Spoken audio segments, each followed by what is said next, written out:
Hello, everybody. I'm coming in to talk about holistic healing, what that looks like. I want to have a chat today about that. So if you see me looking at different screens, I am recording. I'm on the computer and Instagram at the same time.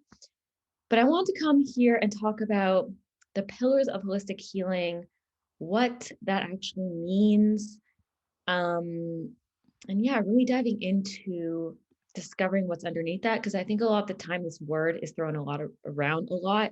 I talk about this, but I really want to dive into the nitty gritty. So thank you for hopping on, whoever's here right now. Let me know if there's any comments that come up or any questions. I will be checking the chat.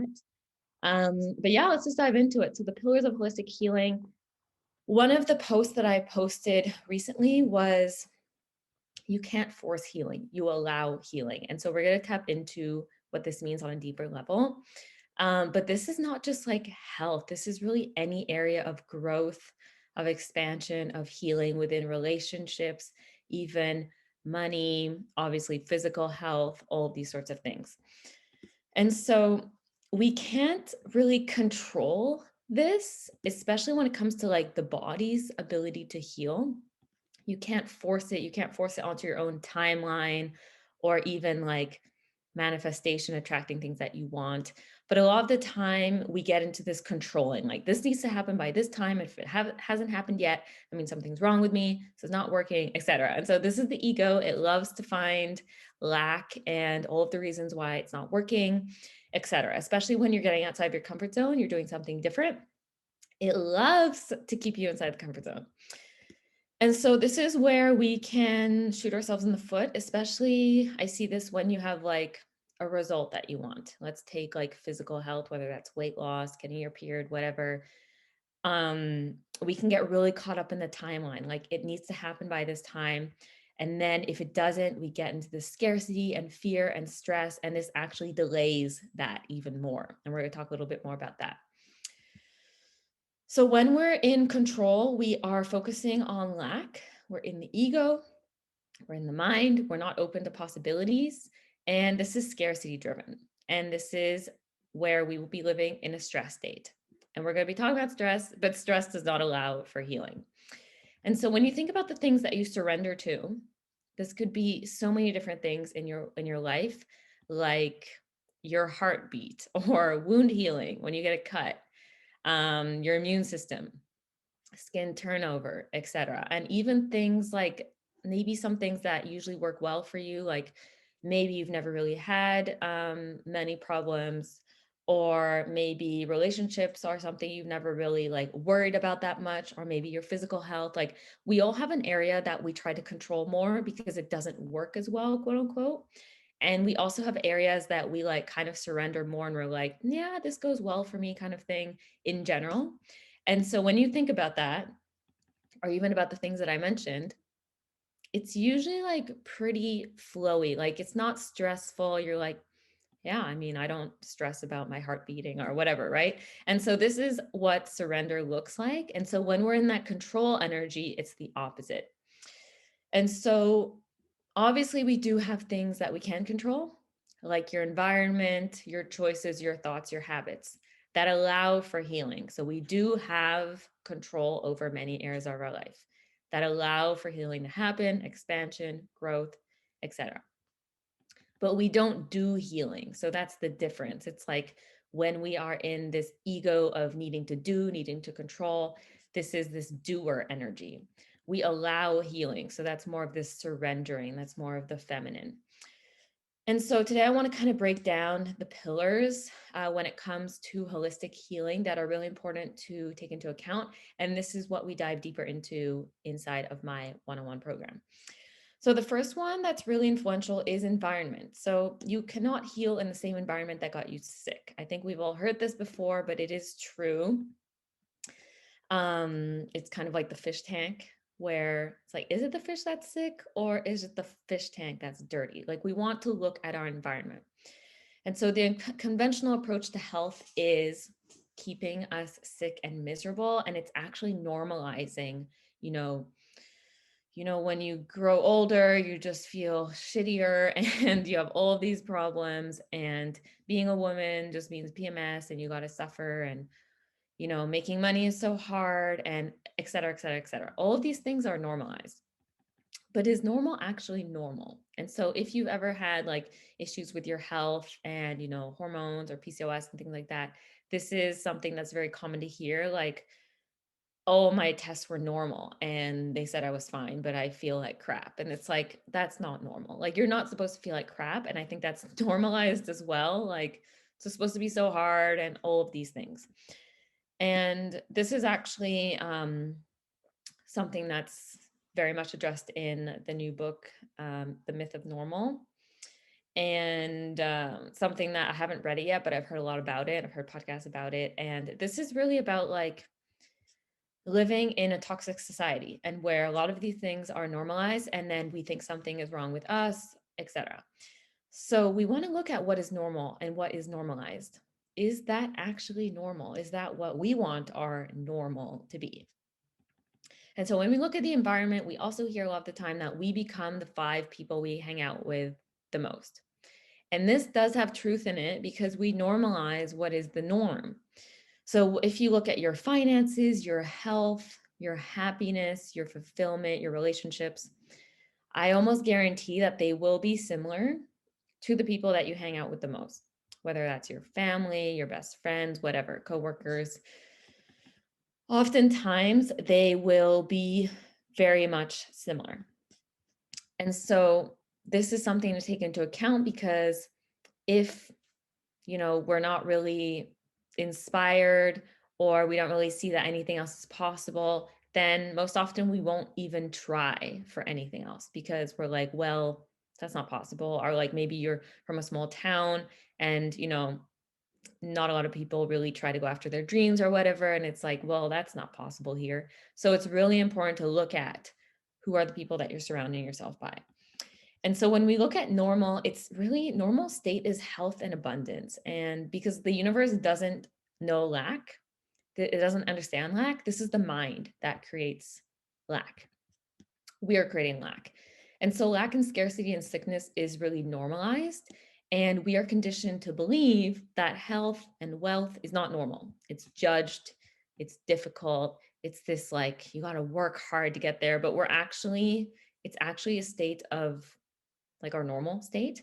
And not having that is actually working against our normal state. So your environment, when we talk about your environment, it's not only the people you physically live with, or you work with, or you hang out with, it's also what you watch, what you consume, what you listen to, what you read. And so this is really important to take into account, because we have control over that. So that's amazing. And this isn't about, shaming or blaming. This is about awareness. Like, what am I consuming? What am I surrounded by? And what would I like to shift? Is this empowering? Is this actually something that I want to be downloading into my brain and, immersing into and marinating in? Or is it not aligned with who I want to be and where I want to go? Because your subconscious mind is taking it in all of the time. We're going to talk more about subconscious mind. Subconscious mind is super powerful, the most powerful part of your mind, and responsible for like 95% of your reality. And so it's really important to understand that subconscious mind is taking in like what's in your environment. What are you seeing? What are the habits and the patterns and everything? And so your environment is so important, especially when you're making changes, because this is when your inner mean girl or inner mean boy gets hella loud. And so this is where you can come up against all of your inner demons and the beliefs around why you shouldn't do this, and the voices of other people and all of these doubts. And so it's really important that you make it easier for yourself to actually create change and be consistent and create these new beliefs. Because when we have this internal resistance, then it can be really difficult, even though it doesn't have to be, to push through. And so we want to have more proof of what is possible for ourselves, so that we don't just revert back, because it's very easy to revert back and go back to what is comfortable. So we want to make it as easy as possible. So this is why we want to have a support system externally. This is also why having a coach or a mentor can be so helpful in accelerating your growth, because they hold the vision for you and they see you in your highest expression. And they also are usually you hire somebody who's like an example of what you want, or who's living the kind of life that you want, who has accomplished what you are wanting to accomplish. So there is that external proof, like it's right there. The proof is right there. So that's what can be really super powerful. You need to create proof of what you want and who you want to be externally to help you anchor that in, to push through and normalize what you want. So it's like just a normal state. It's like, well, that's normal. Like that's totally possible. So this supports a new belief about what is possible for you because it's already possible in the world. Because it can be difficult to believe in something that's not, that there's no proof in, even though it's totally possible. I mean, we break records every day, right? But it's easier when we have expanders, quote unquote, people who are living it already. So some questions to ask yourself for the environment, which is number one. Do the people around you inspire you? Do they challenge you to grow? Do they encourage you to be true to yourself and your desires? Who are the people that you allow into your life? How do you feel in their presence? Are they holding you back in any way? Where might you need to set boundaries? And where can you expand your network? Because even if you're like, well, I'm not really inspired by the people around me, well, can you find people online? Can you follow people? Can you consume things like podcasts, books, whatever it is? Can you maybe go to meetups, maybe online events, maybe see like other people in your area? Like there's so many ways that you can expand your network. The second one is the relationship with yourself. So this is really important because I talked about this a little bit in my binge eating post, but the coherence with yourself, like the relationship that you have with yourself, the intimacy that you have with yourself. And so this is where obviously there are many different components, the thoughts that we have, our emotional state, how we take care of ourselves, which we're going to get into. But hello, thank you for hopping on. Hello, Dylan. But we want to look at like what is in our internal environment. Like if your internal world was your home, and it is it a welcoming home? Does it feel cool? Do you like being in there? Because a lot of the time we avoid being by ourselves, or like meditation, like no way, like I cannot meditate. A lot of the time that's because we don't have a very good relationship with ourselves. And so when we go internally, it's like, oh God, it's chaotic in there. It's toxic. It's like we're our own worst enemy. We're just like our own worst critic. And so we want to look at developing this relationship with ourselves, because that's not the core of who we are. We don't come onto this planet hating ourselves. This is what we learn. But really, our true essence is love and acceptance. And so this is where we kind of want to just start to be aware, like maybe what are the words that I use? How do I talk to myself? What are the top thoughts that I hear during my day? And that kind of thing. Like, can you trust yourself? Do you outsource your own authority to others? So do you take in more of other people's opinions? Do you put them first over your own opinion and your own truth? Do you base your worth on external validation? Like, okay, I'm good enough if I get this raise, or if I make this money, or if I look good, or if I'm fit enough, or whatever it is. And so this is just really important awareness, because that's where we start. And then we want to start to shift that. Like, again, how do I talk to myself? How do I want to talk to myself? Mirror work, which Louise Hay talks a lot about, is really powerful, where we can start to just say affirmations in front of the mirror. And when we do that more and more, it really starts to shift, because when we repeat things over and over again, they become beliefs and they are in our subconscious mind. And then that's, who we are. So the second one is the physical body. And so this obviously is like a big piece of the puzzle, which we go deeper into inside of my programs. But number one is like, because there is obviously like how we nourish ourselves, how we feed ourselves, what we drink, all those kinds of things. But do you treat your body with respect? Like, do you actually find time to nourish yourself and take care of yourself, versus like, I'm just eating this way, I'm going on a diet so I can lose weight and look good, or whatever? Do you nourish and nurture yourself? Do you take care of your needs? Do you make sure that your cup is full, or do you basically put everyone else first? Do you expect others to meet all of your needs without actually taking the time to address, well, what are they? And do I actually meet them? Because a lot of the time we might expect other people to meet them and we're waiting for everyone else to take care of us or whatever.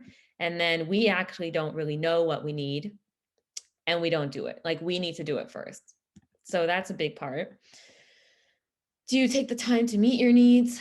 Do you nourish and respect your body, or do you punish it for not meeting your expectations? And this is a big one too. We all do it to some extent. But that really comes down to, again, the self-love that we have for ourselves. And that usually takes some practice and just showing up for ourselves, because this is something that's really important. If we're not nourishing ourselves, if we're not taking care of our needs, then it will never be filled externally. We'll keep looking for that. So the physical body, obviously there are many pillars to this, but these are some really important sort of questions to consider. How are you taking care of yourself? Are you prioritizing yourself? Then the mind and the thoughts. So this is also a big pillar and something I'm going to dive into a little bit more, because this is something that we don't really think actually affects healing, but it does. It's a big part. And this is something that I didn't really look into until a few years in my journey, and it shifted everything. So a lot of the time, especially when I started working as like a holistic nutritionist with PCOS and women's hormones, women would come to me and they would just be like, they would feel broken and flawed and like been to the doctor and they just tell me to lose weight and eat less. And I just have to take hormonal birth control. And it's just a lot of emphasis on everything wrong with you. And it's very disempowering. And this is unfortunately a lot of what's happening in the conventional model. And it's changing. There is a shift, but it is still very prominent. And this really breaks my heart when I see women come to me and they just feel completely hopeless. And this is what I really help to empower women with inside my programs, inside my courses, because a lot of this is BS. So essentially when we hear this, it's like a lot of the time we keep hearing this on repeated, and this almost creates a belief. And so we start to doubt our ability to heal. We're like, oh, there's nothing I can do, and it's your genes and blah, blah, blah. And so the reversal of symptoms is totally possible. However, most women leave the doctor's office with a diagnosis and the belief that they're stuck, they're broken, they're weak, they're flawed, whatever. PMS also is a big thing that I hear from women, like PMS and pain and all of these symptoms are just normal. It's normal part of being a woman. You just have to deal with it. And that's also BS. And it's very detrimental, because then we're like, oh, I guess there's nothing I can do. And I'll just have to stay on hormonal birth control. And we just have no knowledge or education on our bodies. And we don't have any belief that anything else is possible. So it's really, really important to pay attention to this, because what we say is very influential on your body and your health as well. Especially what you keep repeating and thinking, like your cells actually respond to that. And so this is literally scientific.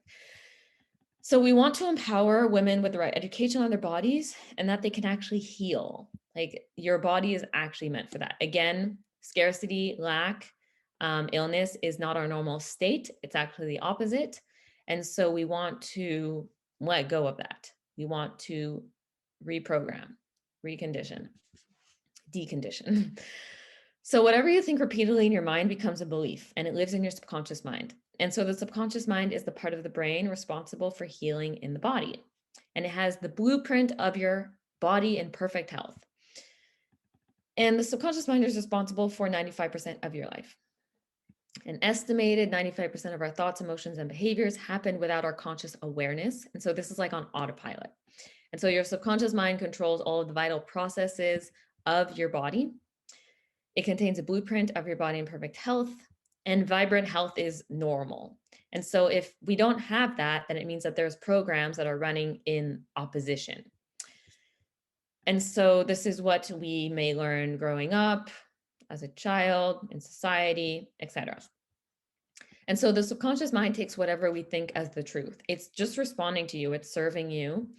And the thing is, though, a lot of the time it's basically bringing in beliefs from when we were little that might have served us then, but now as adults, it's like not serving us anymore. But it's still in the subconscious mind unless we bring awareness to it and we start to shift that. And so what happens also when we keep focusing on everything wrong and everything lacking and all of these negative beliefs, the brain receives over 10 billion bits of information every second. That's pretty big. It would blow a fuse if it tried to process all of that at once. So our subconscious mind filters through all of that. It filters through reality.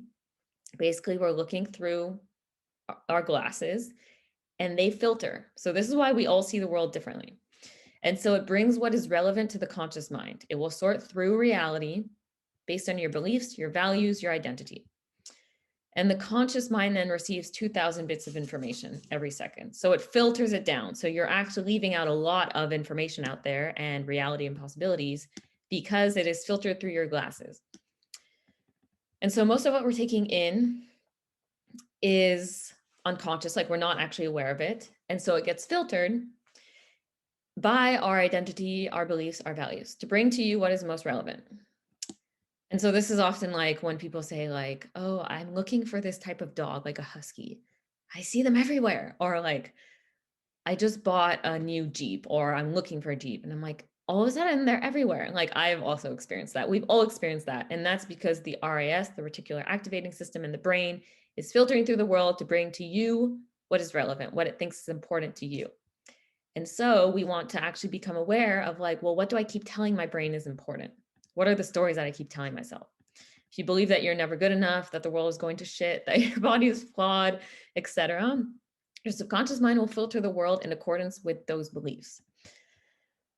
So this is where, when it comes to our health as well, but this literally pertains to every aspect of your life, you don't only need to treat the body or the condition when it comes to the physical health, you also need to treat your thoughts about it, about you, about your body, about healing, about the world. Because if you're treating your body with hate and shame and guilt, and you're in the scarcity and lack, and you'll believe anything's possible, then it will receive that energy because there's also this vibration, right? Because when we are thinking these sorts of thoughts, it's not just like they're neutral, they actually create an energetic vibration. And this is why when we think these thoughts, it doesn't feel that good in the body, versus when we think like more empowering thoughts, it actually feels different in the body. And so when we look at vibrational states like love, courage, joy, these activate healing, forgiveness. Low vibrational states like guilt, shame, we're going to talk a little bit more about that, actually weaken tissues and organs. Like this has been shown scientifically. And so we want to almost like look at our body as a child. Like, what are you feeding it? Not just physically, but also mentally. Like, what are you telling it? What are you throwing at it? Just starting to be aware. Like, what's the environment inside of your head? Do you like being inside of your head? Obviously, we all have like, egos and inner chatter and inner critics, but we can start to shift what it feels like to be inside. And then also we can change the thought like, oh, is that true? I'm going to choose a different thought. And we can start to have more loving thoughts towards ourselves and beliefs that are actually empowering. Like we can actually change that. So starting to look at what are the thoughts looping in your head? What do you actually believe about yourself and your body? Do your thoughts and beliefs support the life that you want to create? And are they in alignment? Because a lot of the time, if we look at our external reality, that will give us clues as to what is going on internally, because it is always a mirror. So that is the thoughts. Now we're going to go into emotions, which are very much tied. So we are energetic beings. Everything is energy. Our energy influences everything around us, literally everything. And our energetic state impacts our genes through epigenetics. And this is why when you hear like, it's just your genes and nothing you can do, runs in the family, this is total like outdated stuff, because epigenetics are actually very powerful. And we can see that many things shift how your genes are expressed, which ones turn on and off. Things like your thoughts, your emotional state, obviously things like your environment, so what you put in your body, on your body, that kind of thing. All of these things do influence how your genes express themselves. Only 7 to 8% of what happens to us is based on our genes. And so this is a lot of what is based on Bruce Lipton's work. So if you're interested in that, I highly recommend checking him out. But this is really important because this is empowering us, right? So if you're not just screwed because you have bad genes, quote unquote. So lower, I talked about frequency, so energetic states. So lower frequency energetic states like shame, guilt, those are like the lowest of the low. Fear, these are associated with lower vibrational frequencies in the body. So this can look like fatigue, mood issues. It can show up as weak immunity, inflammation, autoimmunity, holding on to excess weight, etc. So the higher vibrational states, like I talked about, love, joy, these are associated with healing states in the body. So the body is actually always listening to our thoughts and the words that we speak. And you can even just experiment with this, like start thinking about really disempowering thoughts, see how you feel. Start thinking about more empowering thoughts, like go on a riff. Like Abraham Hicks has some great riffs, like how to start your day, like with these like rants on like abundance and everything. Literally, you cannot feel lack when you listen to that. And so this is kind of how your body is also listening to your thoughts. And we can actually literally think ourselves sick, and we can also think ourselves well. And one of the things that's really important is that we are really the only species that can think ourselves into stress. We can actually think stressful thoughts. We can be stressed just by thoughts alone. And so Joe Dispenza goes a lot into this as well. He has lots of amazing stories and things like that. But when we look at negative thoughts and suppressed emotions, these cause stress in the body. They weaken the body on a physiological level. And when we have stress, this increases stress hormones like cortisol. This raises inflammation, it inhibits reproductive function and ovulation, it reduces sex hormones, it dysregulates blood sugar.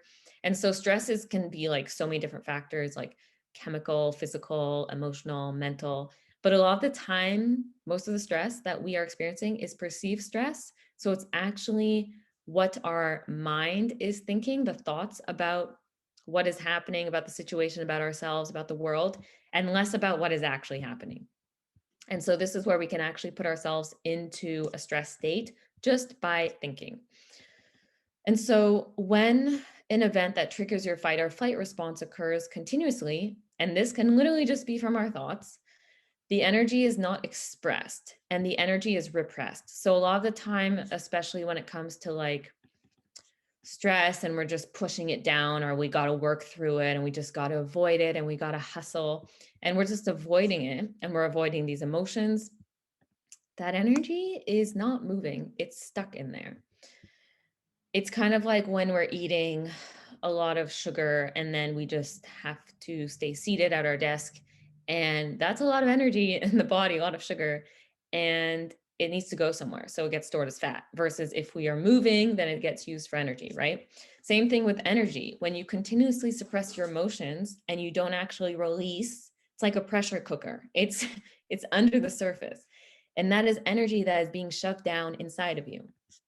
And this is compounded over times for many people over years. And then we wonder why we blow a fuse, or we react in ways and we're like, why did I react like that? Or we get really angry in traffic jams or whatever.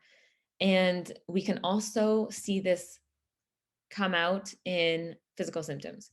And so this can start with, finding a physical outlet in terms of like fidgeting, nail biting, finger tapping, etc.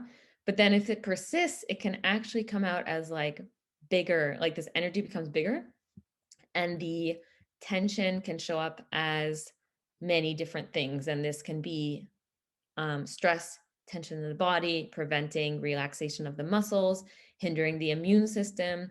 This can interfere with our sleep. It can really show up in so many different ways when we are repressing it. And so when we have destructive and negative thoughts, it generates these low vibrational emotions, which must be expressed and find an outlet. And this can eventually turn into symptoms like ulcers, high blood pressure, depression, headaches, anxiety, heart troubles, PMS, cysts, or worse, even cancers.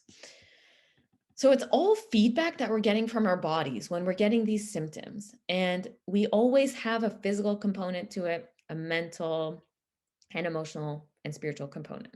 And that's what I'm talking about in this video. And so usually we look at it like, oh, why is this symptom here? God damn it, I got to get rid of it. Okay, what can I do to get rid of it? And then we take a pill or we do whatever, we put a topical, whatever it is. Then maybe it goes away for a while, but then it might come back or pop out somewhere else. Like, oh, now there's another thing because we didn't actually address the root, right? We're actually just band-aid.